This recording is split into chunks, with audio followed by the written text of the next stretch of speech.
pas 1, j'ai pas 2, j'ai pas 3, j'ai pas 4, j'ai 5 ans. Je suis couché sur le tapis à fleurs et je compte mes années sur les doigts de la main. C'est chouette, j'ai autant d'années que de doigts sur une main. Les autres, ils n'ont pas cette chance. Mon frère, par exemple, il a besoin d'une main et après, il lui faut encore 2 doigts de l'autre main. Moi, j'ai un âge parfait. Je sais aussi combien de jours dans la semaine. Mardi, mercredi, samedi. Mais tante Eugénie prétend qu'il en existe plein d'autres. Combien au juste? Est-ce qu'il y a plus de doigts de pied que de jours de la semaine? Puis alors, surtout, pourquoi le mardi dure plus longtemps que le mercredi? Je sais pas. Par contre, je me souviens très bien, il y a une semaine, c'était mon anniversaire. Peu de temps avant, papa, maman sont partis de la maison. Le soir, ils sont là. Le matin, ils sont plus là. Comme un tour de magie. Tante Eugénie essaie de m'expliquer. Ils ont pris de longues vacances. Mais ton frère et toi, vous pourrez bientôt partir les rejoindre. Vous allez quitter Bucarest et vous partirez dans un pays incroyable. Tu vas adorer. Mais il faut être un peu patient. Ouais. Elle n'a pas l'air très sûre de ce qu'elle affirme. Les journées passent comme si de rien n'était. On habite au 5e étage d'un bloc dans lequel vivent des tas de familles. Le matin, oncle Prosper part pour l'usine et revient de l'usine le soir. Le matin, tante Eugénie part pour le bureau et revient du bureau le soir. Quand on est avec les copains, on doit continuer à faire comme si de rien n'était. Bucarest ne doit pas se douter que papa et maman sont partis. Aujourd'hui, c'est mardi. Grand-mère Clarisse, cheveux blancs tirés en arrière, revient du marché et dépose des légumes sur le balcon.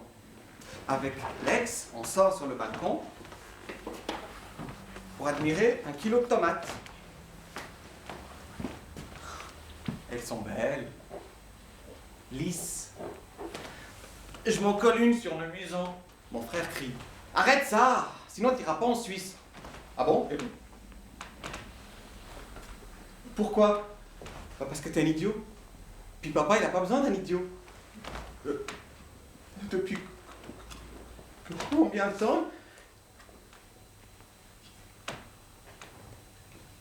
Ils sont partis? Les mots restent collés à mes lèvres. On dirait des bouts de biscuits macérés dans la salive. Et on ne dit pas coller, on dit bégayer. Je bégaye très fort. Attendez, je vais le refaire.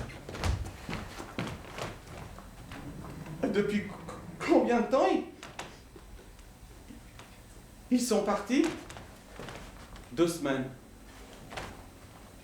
Ça fait plus ou moins qu'une année? Non mais t'es vraiment trop bête, toi, hein? La prochaine fois qu'ils vont téléphoner, je leur dirai que tu sais même pas la différence entre les semaines et les années. Ils seront tellement déçus. Mon frère a toujours trouvé les mots parfaits, le ton idéal et la mimique adéquate pour me faire enrager. Je prends une tomate pour lui balancer à la gueule. Arrête. Si tu fais ça, je te dénonce à grand-mère. M'en fous. Et tu seras puni. Tu n'iras jamais en Suisse. Je sais qu'il a raison. Si je lui éclate une tomate à la gueule, je peux dire adieu à mes parents. Et si là-bas, dans le pays incroyable, où mon frère et moi, on doit bientôt partir, papa, maman avaient déjà adopté un autre jeune. Un jeune plus malin que moi, qui ferait pas de bêtises et pas pipi au lit le mardi, le mercredi et le samedi. Je prends la tomate et je la balance au hasard, dans le ciel. Elle atterrit avec un grand splash au pied de 2 dames occupées à éplucher des patates. Alex et moi, on court se planquer derrière le mur du balcon. Au bout d'1 minute, le bout de nos fronts réapparaît prudemment. Les 2 dames scrutent chaque fenêtre du bâtiment. Alex dit « Si je touche le facteur à vélo, je pars pour la Suisse avant toi. » Sa tomate atterrit sur la roue avant de la bicyclette. Le facteur, surpris, perd l'équilibre et finit sa course à plat ventre. Ces injures envahissent tout le quartier. Nos yeux crépitent de joie. Au bout d'1 minute, je réinspecte les alentours et j'aperçois Madame Merlesco, la mère de Sorine, un garçon que je ne peux pas piffer. Et si je touche La mère de Sorine, je pars pour la Suisse demain matin. Paf! En plein dans le manteau. Les gens commencent à sortir aux fenêtres pour savoir ce qui se passe. Vai, ce scandal! Cine va să joacă cu mâncarea? Da, eu, săptămâna trecută am făcut o coadă de 2 ore pentru câteva roșii și un kil de zahăr. Alex doit réagir. Sa fierté de grand frère est en jeu. Alors, il s'empare du panier et balance tout ce qui reste par-dessus bord. En bas, ça hurle, ça se déchaîne, ça menace. Alex et moi retournons à 4 pattes dans l'appartement en nous retenant les côtes et la bouche pour ne pas exploser de rire. À midi, grand-mère Clarisse sort sur le balcon et revient en fronçant les sourcils. Dites donc, j'ai acheté 1 kilo de tomates tout à l'heure, vous les avez pas vues?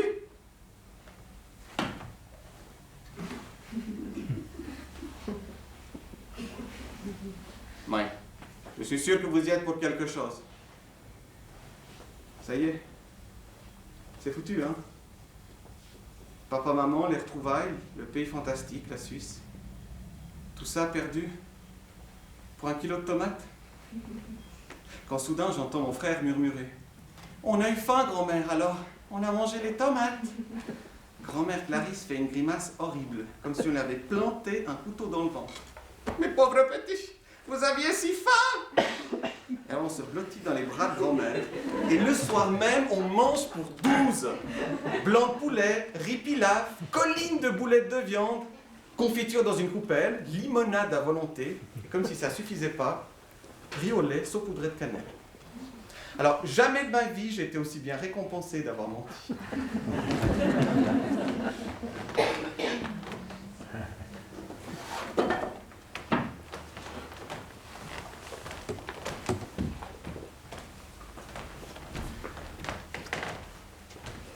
Les feuilles des arbres du parc Chichmidziu rougissent à vue d'œil, mais mon frère et moi, on n'est toujours pas partis en Suisse. Je regarde Alex, je le devine dans ses yeux. Il est de plus en plus persuadé que papa et maman nous ont oubliés. Alex commence sa 2e année scolaire. La première fois que je l'ai vu en uniforme, je me suis roulé par terre de rire.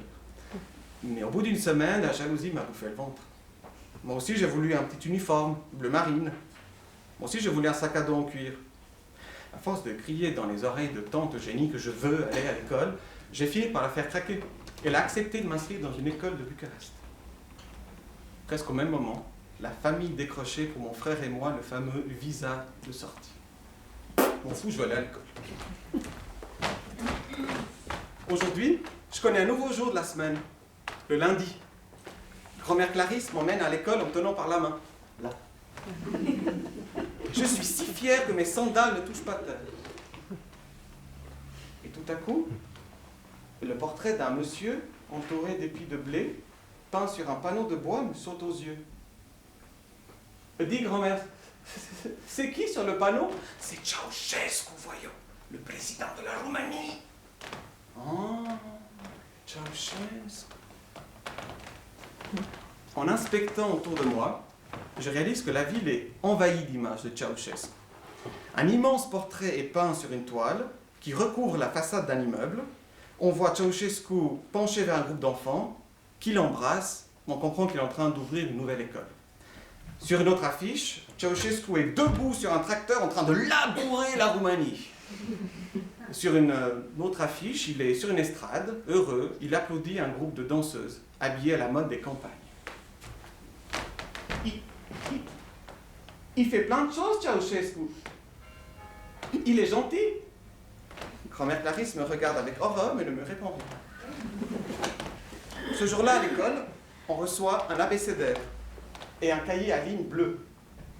Merci. J'aime l'école. Le lendemain, le professeur nous donne nos premiers devoirs à faire à la maison. Lisez les 2 premières pages de l'abécédaire et recopiez 20 fois dans votre cahier langue roumaine les 2 premiers signes de l'alphabet. D'accord. J'aime l'école.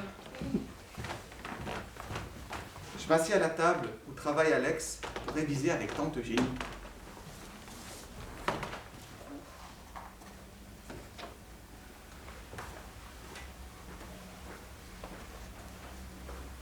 J'essaie d'imiter les poses d'Alex, sa façon d'agiter le crayon au-dessus de la feuille et ses jambes bien droites, posées sur le tapis à fleurs. Alors, au début, je triche. Au lieu de dessiner des A, je gribouille un zigzag sur une ligne que je barre d'un trait horizontal. Ça ressemble un peu à la scie que j'ai vue une fois dans une cabane.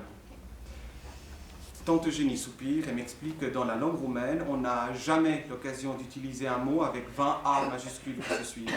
Je dois recommencer en mettant un espace entre chaque lettre. Je passe au B. On dirait le bonhomme du ministère où mon frère et moi, avec ma tante, on a été une bonne dizaine de fois pour lui demander la permission de partir en Suisse rejoindre papa-maman. J'ai remarqué que sa grosse tête ronde était posée sur un corps rond aussi. 2 boules de graisse attachées par une colonne vertébrale. Un vrai B en mouvement.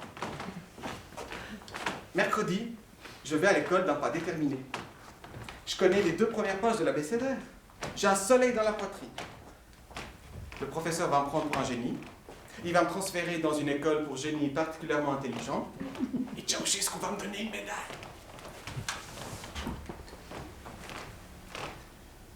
En classe, au bout d'1 heure, quelqu'un toque à la porte.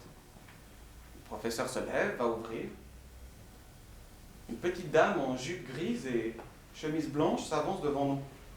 Le professeur nous gronde. « Copii, nu știți cine a intrat ?» Nous faisons. « Non. »« Doamna directoire !» Une sorte de vertige s'empare de nous. Personne n'avait encore jamais vu Madame la directrice. L'apparition de ce personnage tellement mystérieux et terrifiant nous dessèche la bouche. On se redresse comme un champ de tulipes. Madame la directrice nous dévisage, l'un après l'autre. Eugen Meltz? Je reçois mon nom comme un coup de poignard dans la poitrine. Dans ma tête, j'appelle au secours mon père, ma mère, ma tante, Alex. Là? Sors ton abécédaire, je te prie. C'est peut-être une interrogation surprise. Bien que terrorisé, je me sens prêt. Si elle me demande de venir au tableau noir, je pourrais l'épater. Madame la directrice fait 2 pas dans ma direction. Ma tête arrive à la hauteur de sa jupe. Tes parents ont trahi la République socialiste de Roumanie. Je viens d'apprendre que tu as obtenu un visa pour quitter notre patrie. Puisque tu es un traître aussi. Fous le camp! Mais cet abécédaire ne t'appartient pas.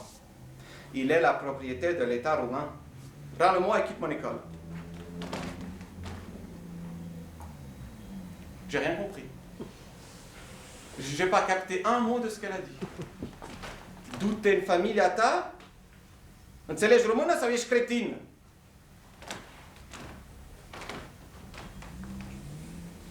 Alors, je lui tends l'abécédaire. Puis je me baisse pour ramasser mon cartable, tant bien que mal.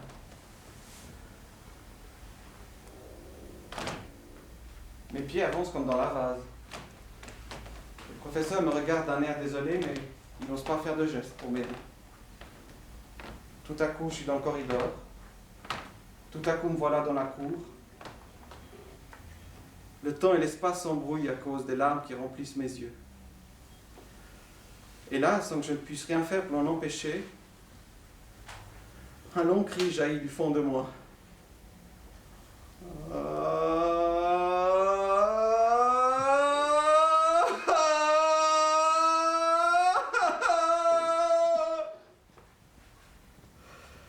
Il remplit ma tête et mon cœur. Il remplit la rue et le trottoir. Il remplit l'air et toute la capitale de la République socialiste de Roumanie. Vous l'avez pas entendu? Je me souviens plus la date exacte, mais on m'a dit que c'est arrivé en septembre 1975. Finalement, ma tante a tort. Il existe bien un mot de 20 A majuscules qui se suivent.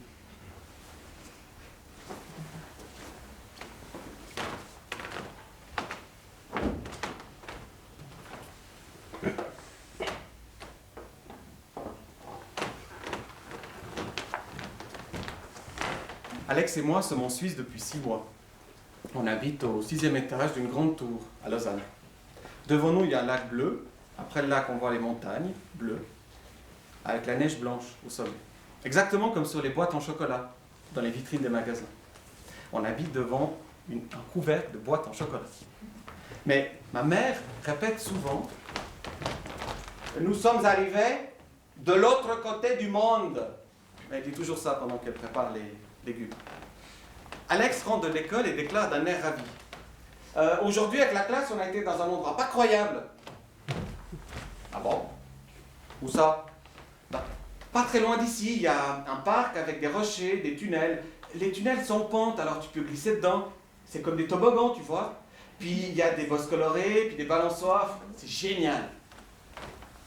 Maman ne croit pas qu'un tel lieu existe près de chez nous. Alors, le soir même, Alex réexplique toute l'affaire à papa. Mais le soir, personne n'a aucune chance d'intéresser papa avec quoi que ce soit. Il est toujours fatigué. Il travaille dans un bureau, il calcule des trucs, des machins. Il est informaticien. Je ne sais pas ce qu'est l'informaticien. Bon, en tout cas, ce qui est sûr, c'est qu'à 18h, un informaticien, il creve.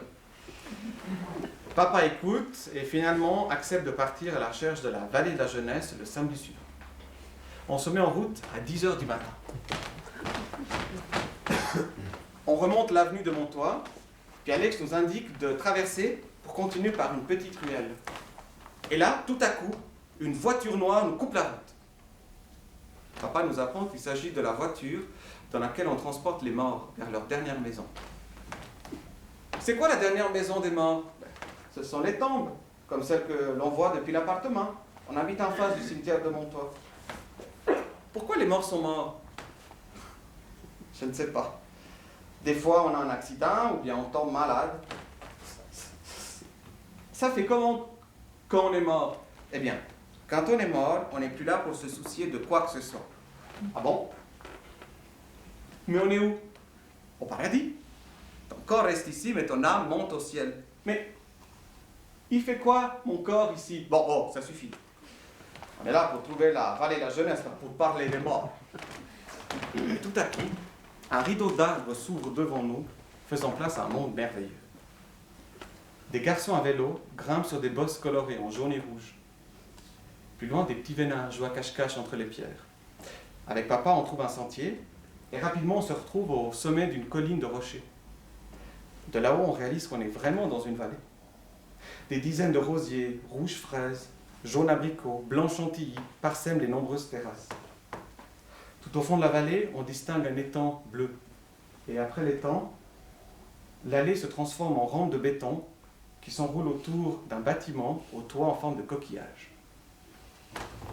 Et là, une tache verte me saute aux yeux.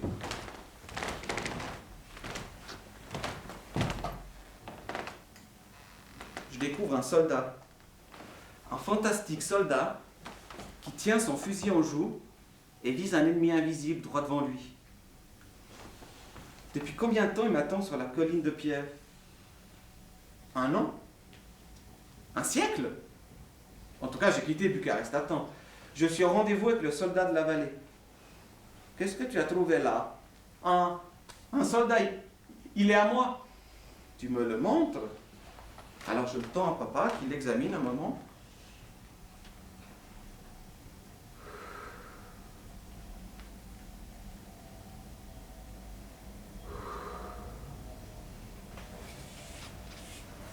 C'est un soldat américain.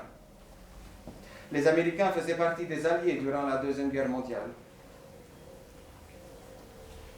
Avec les Russes et les Anglais, ils ont sauvé le monde. J'en étais sûr. Je possède un soldat qui appartient à une armée invincible. Je le fous au fond de la poche. Avec lui, c'est bon. Je crains plus aucun danger. Alex me montre du doigt 2 tunnels noirs et lisses qui traversent la colline de part en part. Des toboggans uniques au monde. Papa contourne la colline et nous attend à la sortie des 2 tunnels. Il crie dans les boyaux. À vos marques, prêts. Quand j'entends partez, je me lance comme une torpille. Je serre de toutes mes forces mon soldat américain. Je sais que dans quelques secondes, je réapparaîtrai de l'autre côté pour plonger dans les bras de papa. En attendant, j'ordonne aux soldats de tirer sur toutes les horloges de la Terre. Oui, Un copain m'a appris que si on cassait toutes les horloges du monde, le temps s'arrêtait.